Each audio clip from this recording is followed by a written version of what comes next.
রহমানির রহিম। আসসালামু আলাইকুম ভিউয়ার্স, টেস্টি কুকিং ইজি থেকে আপনাদের সবাইকে স্বাগত। আবারও হাজির হয়ে গেলাম নতুন একটি রেসিপি সাথে নিয়ে। আজকে আমি আপনাদেরকে তৈরি করে দেখাবো মোরগ পোলাও। আজকে আমি কিভাবে খুব সহজেই মোরগ পোলাও তৈরি করা যায় সেই রেসিপিটি আপনাদের সাথে শেয়ার করব। তো চলুন আর কথা না বাড়িয়ে সরাসরি চলে যাই রান্নার প্রসেসে। আমি এখানে 8টি লেগ পিস নিয়েছি। লেগ পিসগুলি আমি খুব ভালোভাবে ধুয়ে পরিষ্কার করে পানি ঝরিয়ে নিয়েছি। লেগ পিসগুলিতে যেখানে মাংসের পরিমাণ বেশি সেই অংশগুলিতে আমি এরকম ডিপ করে একটু কেটে নিয়েছি। এভাবে খাস কাটার জন্য লেগ পিসগুলির ভিতরে খুব সুন্দরভাবে মশলাগুলো ঢুকে যাবে। এবার আমি এখানে 4 টেবিল চামচ টক দই দিয়ে দিচ্ছি, 2 টেবিল চামচ রসুন বাটা দিয়ে দিচ্ছি, 2 টেবিল চামচ পেঁয়াজ বাটা দিয়ে দিচ্ছি, 1.5 টেবিল চামচ আদা বাটা, 2 টেবিল চামচ কাজু বাদাম বাটা, 1 টেবিল চামচ কিশমিশ বাটা, 1 টেবিল চামচ সাদা মরিচের গুঁড়া, 1 টেবিল চামচ জিরা গুঁড়া, 1 টেবিল চামচ লাল মরিচের গুঁড়া। এবার আমি সবগুলি উপকরণ একসাথে ম্যারিনেট করে নিব।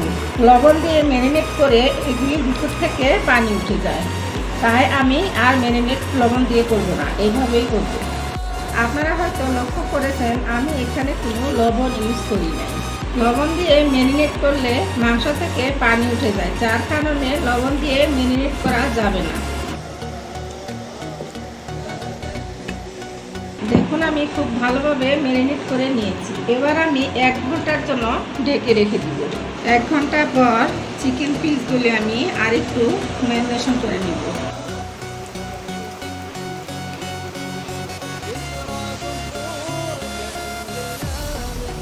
ভালোভাবে ম্যারিনেট করে নিয়েছি, হয়ে গিয়েছে।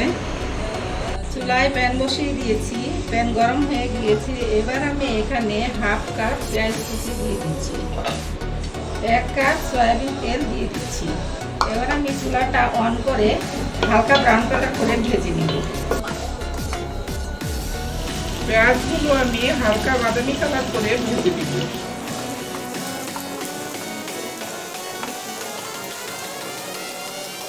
হালকা বাদামি কালার করে ভেজে নিয়েছি। এবার আমি এখানে টমেটো কেচাপ দিয়ে দিচ্ছি। এখানে আমি রোস্টের মশলা দিয়ে দিচ্ছি। এই মশলাটা আপনারা বাজারে কিনতে পাবেন।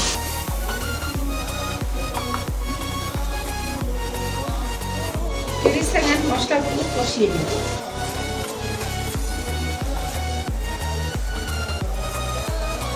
এবার আমি এখানে চিকেন লেগ পিসগুলো দিয়ে দিচ্ছি।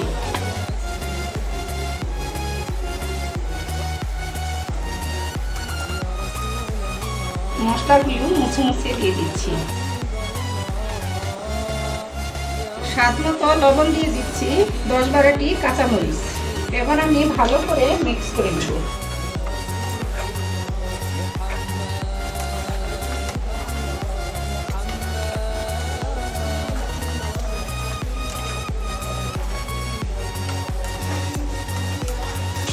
ভালোভাবে মিক্স করে নিচ্ছি। এবার আমি এখানে 1 কাপ পানি দিয়ে দিচ্ছি।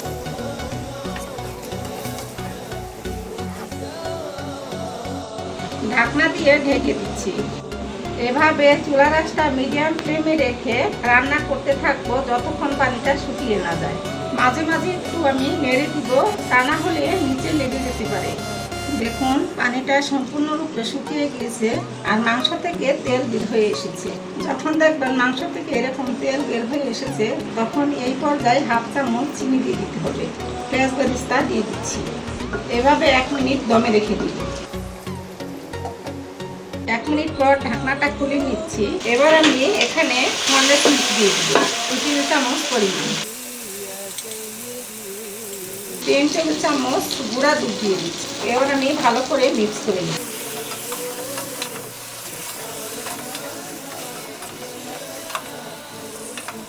ঢাকনা দিয়ে ডেকে দিচ্ছি, আরো 1 মিনিট দমে রাখবো।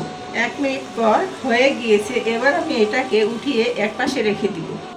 চুলায় আরেকটি প্যান বসিয়ে দিয়েছি। এবার আমি এখানে 1 টেবিল চামচ পরিমাণ সয়াবিন তেল দিয়ে দিচ্ছি, ডিম দিয়ে দিচ্ছি। এখানে আমি এখানে 6টি ডিম লবণ দিয়ে দিচ্ছি। আগে থেকে আমি ডিমগুলো সিদ্ধ করে নিয়েছিলাম। ডিমগুলো আমি 1 মিনিট ভেজে নিব। ডিমগুলো আমি 1 মিনিট ভেজে নিয়েছি। এবার আমি ডিমগুলো উঠিয়ে নেব।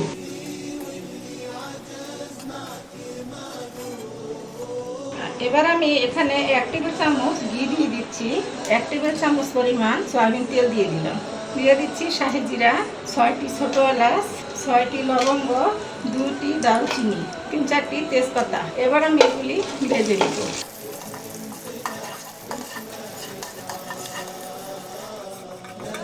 জিরাটা থেকে সুন্দর একটা ঘ্রাণ বের হয়েছে, তার মানে জিরাটা হয়ে গেছে।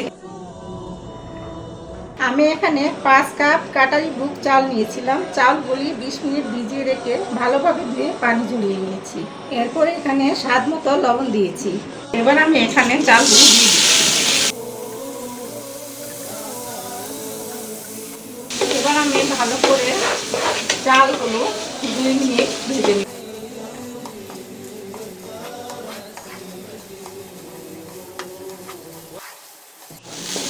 2 মিনিট ভেজে নিয়েছি। এবার আমি এখানে ফুটন্ত গরম পানি দিয়ে দিচ্ছি।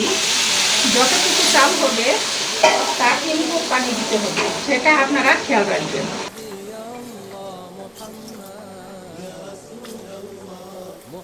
এখানে আমি 1 কাপ দুধ দিয়ে দিচ্ছি। দুধটা আমি আগে জ্বালিয়ে নিয়েছিলাম।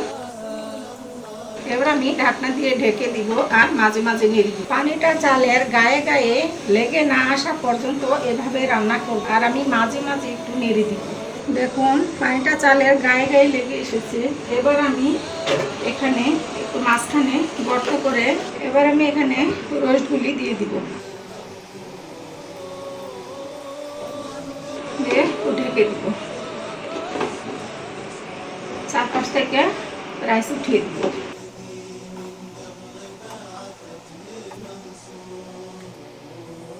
এবার আমি উপর থেকে কাজু বাদাম দিয়ে দিচ্ছি, কিশমিশ দিয়ে দিচ্ছি, আলু বোখরা দিয়ে দিচ্ছি।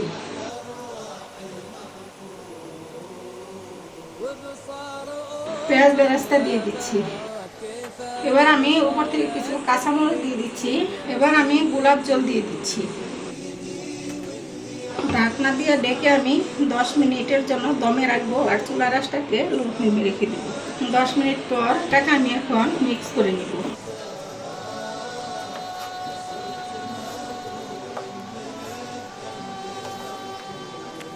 মিক্স করে নিয়েছি। এবার আমি ভেজে রাখা সিদ্ধ ডিমগুলো দিয়ে দিচ্ছি।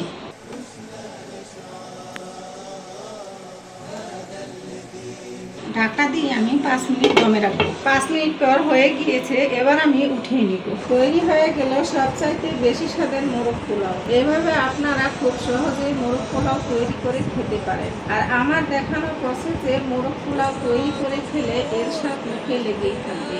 তাই আপনারা অবশ্যই এটি বাসায় ট্রাই করবেন আর আমাকে কমেন্ট করে জানাবেন আপনাদের কাছে কেমন লাগলো রেসিপি। ইনশাল্লাহ কথা হবে পরবর্তী নতুন কোনো রেসিপির সাথে নিয়ে। আল্লাহ হাফেজ।